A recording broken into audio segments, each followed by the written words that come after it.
Hey guys, welcome back to my channel. If you know who I am, I'm the Juan and Only. Nice to meet you. Today we're gonna be talking about the Amazon hiring process. If you wanted to know, here's what you need to know. If you didn't want to know, well, now you know. Alright, so first thing we're gonna talk about, how do you go by applying at Amazon? Usually how you apply in Amazon is through Indeed, or there's an Amazon link that you can apply through. It will be down in the description below if you want to apply, but usually through Indeed and that Amazon link down below. So once you applied and the team decides you're a good candidate to become a delivery driver, usually through Indeed, there's a messaging system through there. So if they decide you're a good candidate, they'll message you back through the system. They'll send you a message saying, hey, I think you're a good candidate for this job. I would like to interview you further. If you did through the link down below, which is the Amazon link, you'll get a message through your email saying that they want to do an interview with you. Usually the HR team goes through that every other day, if not every day, and they'll message you back through the system to let you know, hey, you're a candidate, we want to interview you. As a DSP, how do you know how many people do you need to hire? DSPs partner with Amazon. Usually they get a confirmation from the operations team and they let them know how many people they need to hire within 2 weeks. Usually how DSPs know how many people they need to hire is Amazon lets them know how many routes they're gonna have and how many people they'll believe they'll need to be able to deliver the route. So there isn't an exact number that DSP usually has to guesstimate how many delivery drivers they'll need. So they'll hire a certain amount, and if they need more, they'll hire some more people because the routes are always changing. So it just depends. So there's no exact amount that you need to, as a DSP, hire delivery drivers. After applying, how do delivery drivers or how do people that applied get to the interview?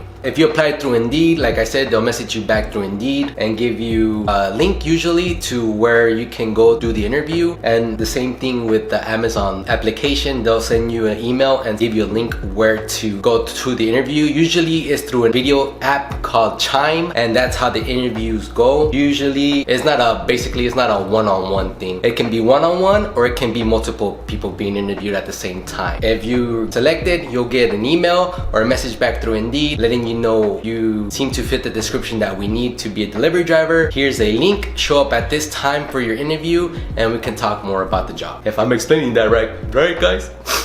Thumbs up. I don't know what I'm doing. Once on an interview, what does a DSP look for in a person that's applying to be a delivery driver? Usually it's somebody that isn't attentive during the interview, somebody who's paying attention, somebody who's asking questions and seems interested on the job, because DSPs want people that are gonna want to do the job. They don't want people that are on their phone, texting, or ignoring what the interview's asking or saying, or not even paying attention. So just stay focused, guys. They want to see that you're attentive to the interview. Ask questions, stand out from the other people. Ask, hey, how much do you pay an hour? Do you guys do this? Do you guys do that? Just stand out a little bit and you'll be fine. You don't have to go all out, but I'm just saying, pay attention, because DSPs want people to represent them on the street, and they don't want people that are just there for a job and not really doing the job, if you know what I mean. So just show interest in the job is what I'm trying to say. Once the interview is over, how does a person know if they're hired or not? Well, for our DSP, our HR coordinator usually tells the person that they interviewed, if you're hired and we select you for the job, then you'll receive the call back by 6 p.m. So you have to keep eyes on your phones to 6 p.m. If you get a call, then you got the job. If you don't get a call, then you most likely did not get the job. That's how you'll know if you're hired or not. At least with our DSP, we'll call you back by 6 p.m. that day and you'll know if you have the job or not.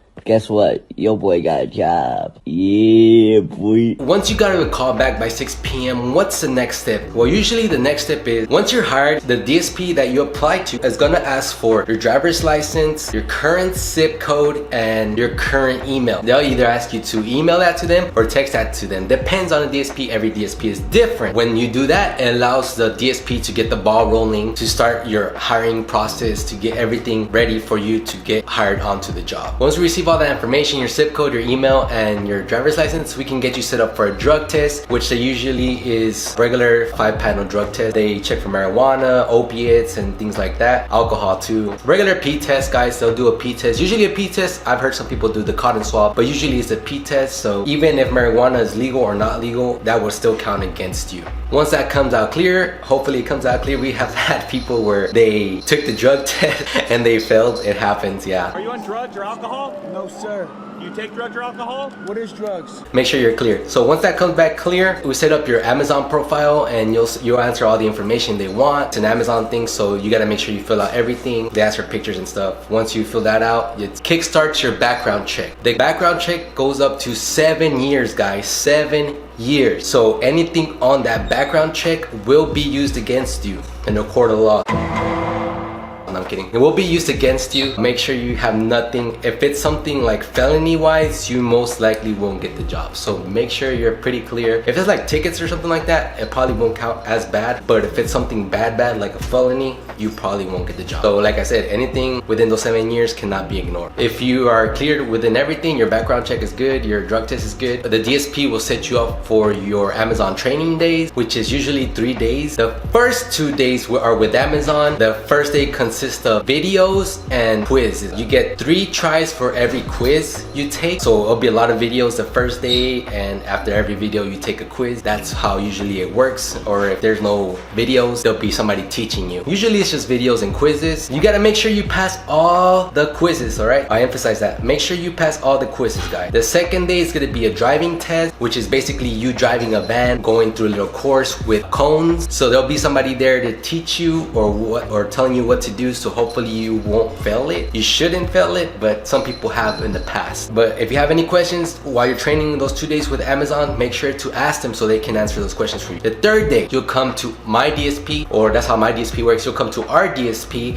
and we do orientation. We tell you the things we expect of you and things you might have not learned during the training. For example, mentor, they might not have taught you a mentor how it works. Amazon Flex, if you have any questions about that, we'll show you or tell you what you need to know. Any questions you feel haven't been answered for you while you were at the training, we'll answer those questions for you, or I'll answer those questions for you, at least at my DSP.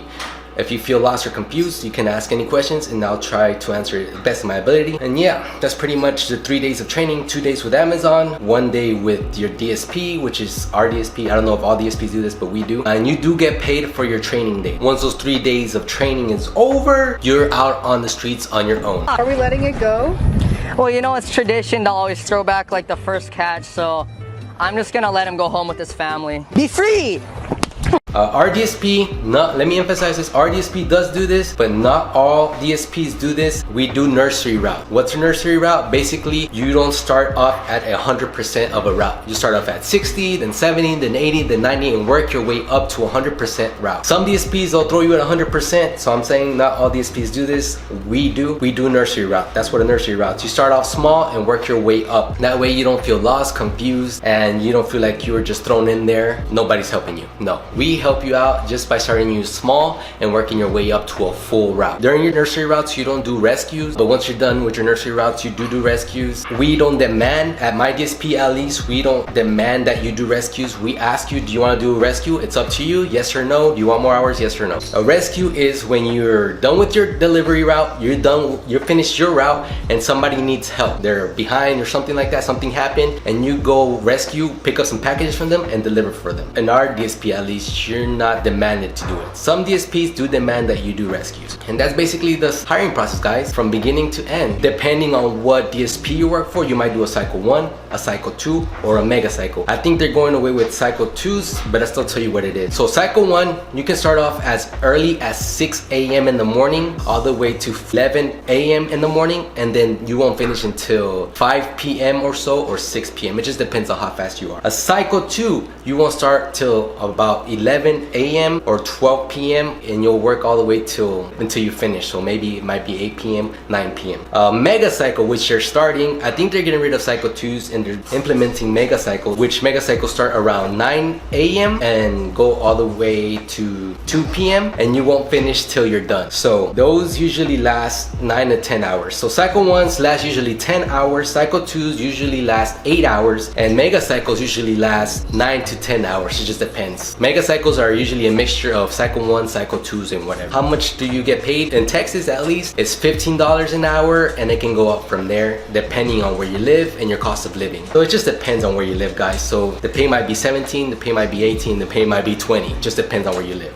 Is there a chance for growth at DSPs? That depends on the DSP you work for. If they're brand new, yes, there's a chance for growth because later on in the future, they'll need more dispatchers, they'll need more managers and things like that. Usually when the DSP is established, there's usually not room for growth. So you might be at a DSP for 3 years, 5 years and still won't get a raise or work inside with the DSP. It just depends on the DSP, guys, and how cool you are with them and what they need and what they don't need. But yeah, guys, that's usually the hiring process. I hope you enjoyed. Thank you so much for being here. If you have any questions, leave it down in the comments below. Make sure you hit that thumbs up to help a brother out, and that algorithm can share this with the world. And maybe I'll hit Jeff Bezos and I'll get fired. Hit these videos right here if you have any more questions or want to watch some cool videos. Maybe these videos can answer it for you. And like I said, if you have any questions, leave it down in the comments below and I'll try to answer them to the best of my ability. Thank you guys so much. I haven't showered because of the Texas weather.